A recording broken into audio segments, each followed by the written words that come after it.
Guys, ang aking lulutuin today is bangos na isda. Sasabawan ko siya. Or basta. Ito yung kanyang malunggay and this is ingredients na yan. And ito po yung bangos. Ayan.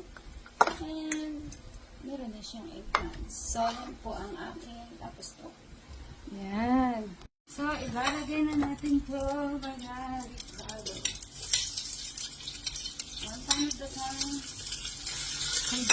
tama na lang.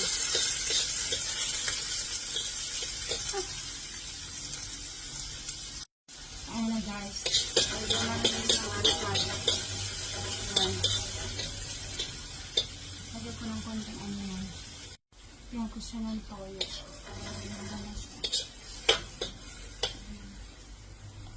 So, ilagay ko na itong bangos.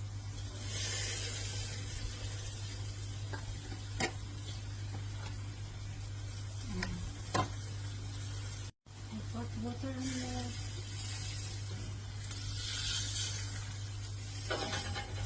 Ayan. Lagyan natin ito guys. Konti lang. Ayan. Ito na. Kumulo na siya.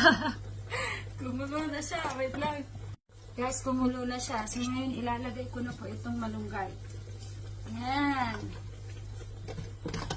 Po. Tapos, ihalo ko po yan. Yan. Yan. So, yung anak ko, isla lang kung kakainin niya po. Bangos na ginisa sa malunggay. Pero masarap naman ito.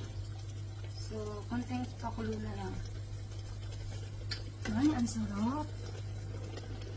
Ilapit natin, guys. Ilapit natin. Ako, Diyos ko yung buhok ko eh. Diyos ko yung buhok ko. Okay. Ayan na po siya. God, ang sarap-sarap. Nakakagutom. Nakakagutom.